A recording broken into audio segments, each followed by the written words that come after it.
ದಾವಣಗೆರೆಯ ಶಿಲ್ಪಿ ಕರ್ನಾಟಕದಲ್ಲಿ ಎಲ್ಲ ರೀತಿಯ ಗೌರವವನ್ನು ಪಡ್ಕೊಂಡಂಥ ಶಾಮನೂರು ಶಿವಶಂಕರಪ್ಪನವರು ಇಹಲೋಕ ಯಾತ್ರೆಯನ್ನು ಮುಗಿಸಿದ್ದಾರೆ. ಶಿವಶಂಕರಪ್ಪನವರು ಒಬ್ಬ ವ್ಯಾಪಾರಿಗಳಾಗಿ, ಶಿಕ್ಷಣ ಪ್ರೇಮಿಗಳಾಗಿ, ಔದ್ಯೋಗಿಕ ಕ್ಷೇತ್ರದಲ್ಲಿ ದುಡಿದು ಅಷ್ಟೇ ಅಲ್ಲ, ರಾಜಕೀಯವಾಗಿ ತುಂಬ ಮಹತ್ವದ ಕೆಲಸ ಕಾರ್ಯಗಳನ್ನು ಮಾಡಿದಂಥವ್ರು. ಒಂದು ರೀತಿಯಲ್ಲಿ ಅಜಾತ ಶತ್ರು ಆದಂಥವ್ರು.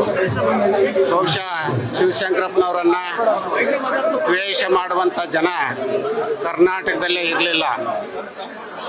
94 ವರ್ಷ ದಾಟಿದಂಥ ಒಂದು ಹಿರಿಯ ಜೀವ ನಮ್ಮಿಂದ ಕಣ್ಮರೆಯಾಗಿರುವಂಥದ್ದು, ಅನೇಕ ಆದರ್ಶಗಳು ಕಣ್ಮರೆಯಾದಂತೆ ಆಗಿದೆ. ಅಂಥ ಒಬ್ಬ ಹಿರಿಯ ಚೇತನ ಕರ್ನಾಟಕದಲ್ಲಿ ಇದ್ರು ಅನ್ನುವಂಥದ್ದೇ ಸಂತೋಷ ಪಡಬೇಕಾದಂಥ ಸಂಗತಿ. ವಯೋಧರ್ಮಕ್ಕೆ ಅನುಗುಣವಾಗಿ ಅವರು ಈ ಲೋಕದಿಂದ ದೂರ ಆಗಿದ್ದಾರೆ. ಅವರ ಸ್ಥಾನವನ್ನು ತುಂಬುವಂಥ ಶಕ್ತಿ ಆ ಮನೆತನದ ಎಲ್ಲ ಸದಸ್ಯರಲ್ಲೂ ಇದೆ.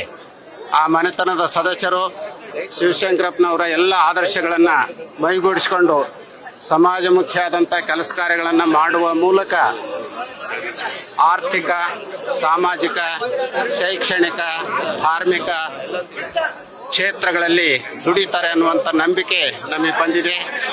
ಈಗ ತಾನೇ ಶಿವಶಂಕರಪ್ಪನವರ ಅಂತಿಮ ಸಂಸ್ಕಾರದ ಸಂದರ್ಭದಲ್ಲಿ ಅವರ ಮುಖಭಾವನೆಯನ್ನು ಕಂಡಾಗ ಇನ್ನೂ ಅವರು ನಮ್ಮ ಜೊತೆಗೇನೆ ಇದ್ದಾರೆ ಅನ್ನುವಂಥ ಭಾವನೆ ಬರುತ್ತೆ.